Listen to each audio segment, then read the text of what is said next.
পান্তা ভাতের সাথে একটু কাঁচামরিচ আর লবণই তাদের একমাত্র ভরসা। আর সেহেরিতে তারা কি খাবেন তারও কোনো নিশ্চয়তা নেই। অভাবের নীরব অন্ধকারে তবু ইবাদত করে এক বৃদ্ধ দম্পতি পার করছেন রমজানের দিনগুলো। চারপাশে যখন অনেকের ইফতারের টেবিল বাহারি আয়োজনে ভরে ওঠে, সেখানে তাদের থালায় থাকে পানিতে ভেজা সাদা ভাত ও কাঁচা মরিচ, আর চোখের কোণে জমে থাকে অভাবের কষ্ট।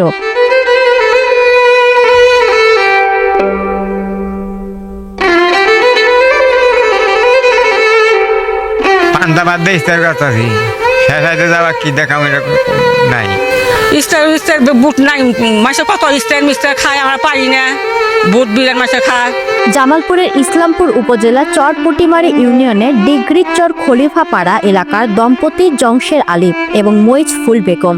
জংশের আলীর বাবা একজন বিত্তশালী হলেও সময়ের সাথে হারিয়েছে সবটুকুই, তাই নিয়তিকে মেনে নিয়েই পার করছেন এক মানবেতর জীবন।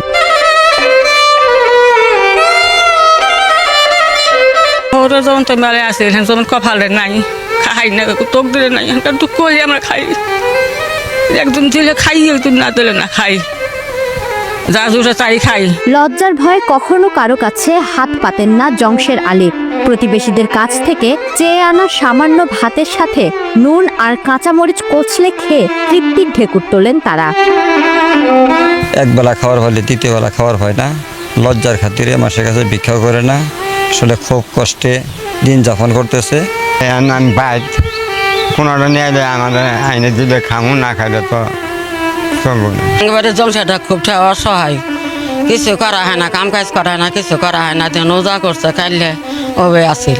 আমার আজকে ওজা নিচ্ছে, কি দিয়ে ইস্তার করবো তো না। আমার ওজা কথা আছে, পরে আমি আইসি কথা আছে, কইলে কি দিয়ে ইস্তার করবো, হইস করলাম। আমরা দিবার হয় না, পরে যে দুটো পান্তা ভাত আসিল দিলাম, তাই যে ইস্তার করবো। প্রতিবেশীরা মনে করছেন সরকারি সহায়তা কিংবা সমাজের বিত্তশালীদের সহযোগিতাই পারে ইবাদতের মাঝে এই অসহায় দুর্ভাগা দম্পতিকে কিছুটা স্বাভাবিক জীবনে ফিরিয়ে আনতে।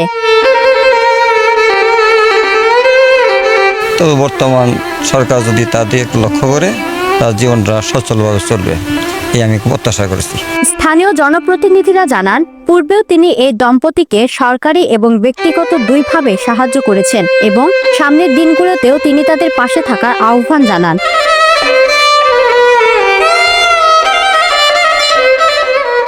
ওদের অবস্থা দেখলে আসলে আমার মনে করেন যে পরিশোধের কোনো কিছু না থাকার কারণে, আমার যখন পরিশোধ ছিল তখন আমি দেখশুন করছি।